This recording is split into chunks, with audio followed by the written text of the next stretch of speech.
La MCCI présente 100% Challenge avec le soutien de l'Association des manufacturiers mauriciens, le Board of Investment, les groupes Food and Allied, IBL, UBP, la SBM et Sotravic, l'ARIM et Natech Medical, avec la collaboration de DCDM Research, Touchpoint et le groupe La Sentinelle. Une production Digital Island. Madame, mademoiselle, monsieur, je suis ravie de vous retrouver pour ce nouveau numéro de 100% Challenge. Pour sa 3e saison, notre émission vous donne rendez-vous chaque semaine avec le monde des entreprises afin d'y découvrir les femmes et les hommes qui les font vivre et leur savoir-faire. Aujourd'hui, entre reportages et interviews, nous vous proposons de découvrir une nouvelle facette de l'hôtellerie mauricienne, un secteur qui tire vers le haut l'industrie touristique et l'économie du pays en général. Nous sommes au Luxe Grand Gobe, autrefois connu sous le nom de Legends. Cet hôtel porte aujourd'hui la marque Luxe Island Resorts, anciennement groupe Nayad. Nous allons découvrir quelques innovations mises en place dans le cadre de ce rebranding pour cet hôtel qui compte 197 chambres et suites, toutes situées face à la mer, ainsi qu'une villa et ses services personnalisés. Mais avant, nous avons rendez-vous avec notre rubrique Reportage. Aujourd'hui, nous suivons des professionnels qui contribuent à améliorer l'accueil des touristes et l'image de la destination. Moins connus et plus petits que les groupes hôteliers, leur rôle n'en est pas moins important. Vous vous demandez de qui je veux parler? Ce sont les fleuristes. Leur métier fait plaisir à voir, alors regardons.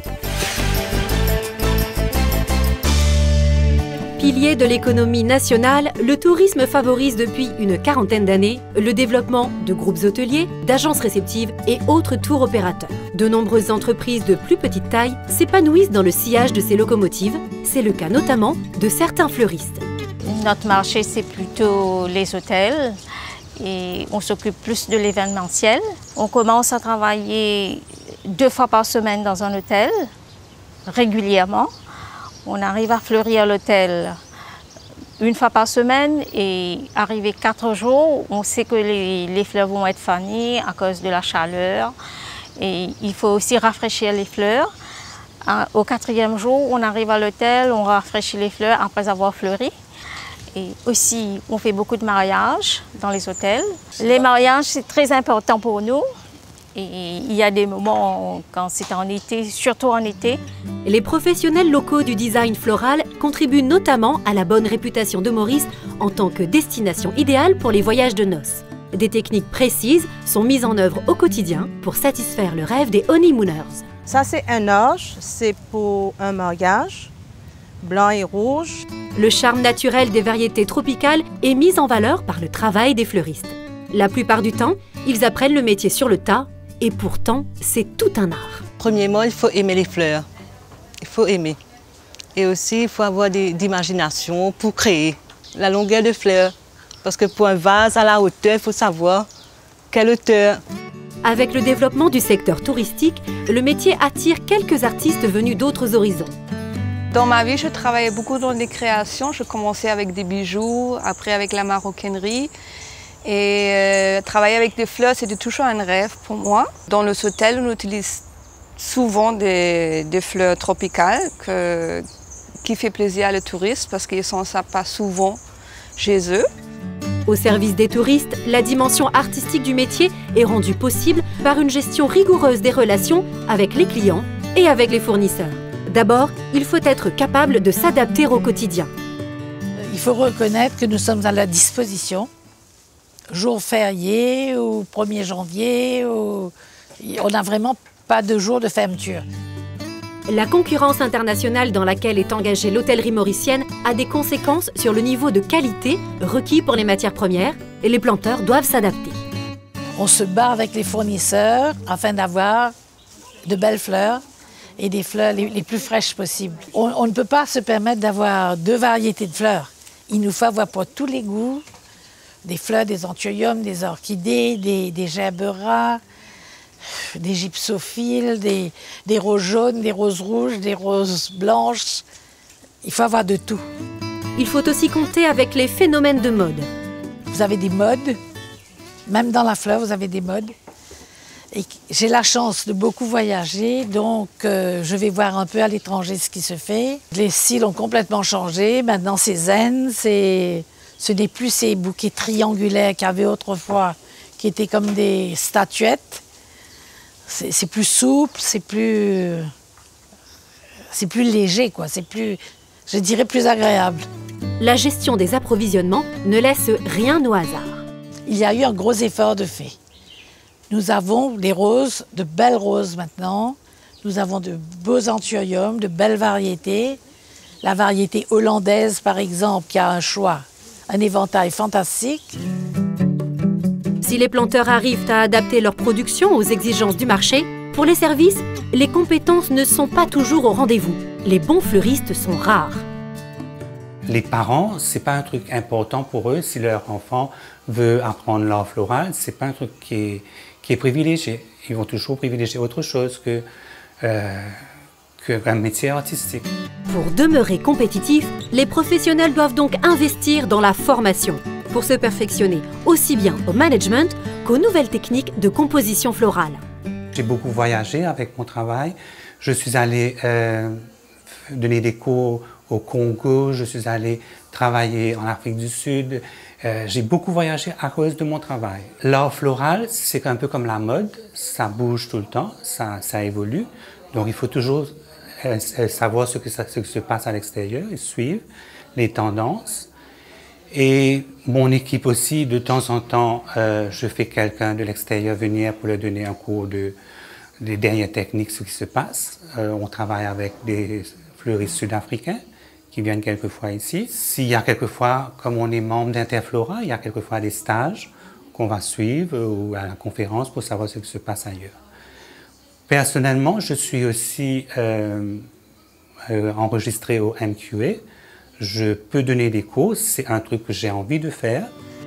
Hélas, les effets de la conjoncture internationale sur la filière touristique n'aident pas forcément les petites entreprises à investir autant qu'il le faudrait dans le développement des ressources humaines. Il y a des moments où on a plus de travail, il y a des moments où on nous dit, voilà, tu sais, il faut serrer la ceinture.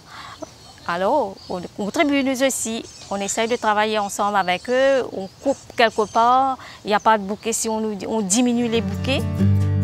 Pour continuer d'embellir nos hôtels et maintenir la réputation de la destination, les entreprises du secteur du design floral, comme d'autres petites compagnies adossées au tourisme, doivent poursuivre sur la voie de la professionnalisation, c'est-à-dire susciter des vocations et développer des filières de formation. Nous sommes de retour à l'hôtel Luxe Grand Gobe, et plus précisément dans le hall, à côté de cette superbe machine italienne, où après avoir suivi une formation très pointue, quelques employés préparent ici des boissons à base de café, à la fois délicieuses, originales et gratuites pour tous les hôtes de l'établissement. Ce qui fait de l'endroit un espace de convivialité original supplémentaire, conformément aux nouvelles orientations de la marque Lux Island Resort, qui veut faire du séjour dans ses hôtels une fête permanente. Notre reportage sur le design floral nous a permis de voir que le tourisme génère de l'emploi et de l'activité en dehors des hôtels, des restaurants, des agences réceptives et des compagnies aériennes. En fait, le tourisme est une véritable locomotive pour certaines entreprises. Et pour parler de ces emplois indirects, retrouvons notre nouvelle rubrique Entre nous et son invité. Avec le directeur de l'ARIM, voyons comment la hausse de l'offre hôtelière impacte toute la filière. On note par exemple que durant ces 5 dernières années, il y a eu 20 nouveaux hôtels et 1600 nouvelles chambres. Donc aujourd'hui, avec un parc hôtelier qui représente environ 12 500 chambres, il est évident que le niveau d'activité a augmenté. Donc équiper et maintenir ces chambres tous les jours. La rénovation aussi intervient chaque 7 ou 8 ans pour ces chambres d'hôtel. Donc forcément, en termes de projet et d'équipement, le niveau d'activité a augmenté de manière très significative. Au niveau de la fourniture, un certain nombre de nouvelles activités qui se sont manifestées par rapport à la décoration, les fleurs, les œuvres d'art, les peintures. En sus de cela, nous avons des services traditionnels qui sont externalisés, de plus en plus d'ailleurs. Donc le service de gardiennage, surveillance, l'assistance informatique, l'animation. Alors je dirais qu'au niveau global, le secteur touristique pèse environ 120 000 emplois. directs et indirects. Ce chiffre est bien entendu le résultat d'une extrapolation par rapport aux observations officielles faites au niveau des grands établissements, par rapport aux 12 000 chambres qui existent en dehors du circuit hôtelier, par rapport aussi aux nouvelles activités, des taux opérateurs, des réceptifs qui se mettent en place. Lorsque nous observons la situation dans le secteur touristique, on peut facilement dire, et c'est justifié, que chaque emploi direct génère 2 emplois indirects. Donc, dans au moins une famille sur 3 à Maurice, il y a une personne qui est employée à plein temps dans un secteur qui est lié directement ou indirectement au tourisme. L'expression « pilier de l'économie » n'est vraiment pas exagérée. Notre émission touche à sa fin. Nous allons quitter l'hôtel Luxe Grand Gobe pour quelques jours seulement. Auparavant, je souhaiterais vous montrer un lieu assez inattendu dans un resort mauricien, le Jardin d'Herbes. Thym, menthe, persil, ciboulette et autres citronnelles sont cultivés ici, non seulement pour donner de la saveur aux plats servis dans les 5 restaurants de l'établissement, mais aussi pour s'offrir au regard et à l'usage des hôtes qui, s'ils le veulent, peuvent apprendre à les utiliser grâce à des cours de cuisine mauricienne. Une façon de repartir avec des souvenirs réutilisables de retour chez eux. Encore une initiative originale de la marque Luxe que nous vous montrerons dans un prochain numéro de 100% Challenge. En attendant, je vous donne rendez-vous la semaine prochaine pour une nouvelle édition de 100% Challenge avec, comme toujours, reportages et interviews sur le monde des entreprises mauriciennes. Merci d'avoir été avec nous, bonne soirée et à mardi 20h20 sur MBC1.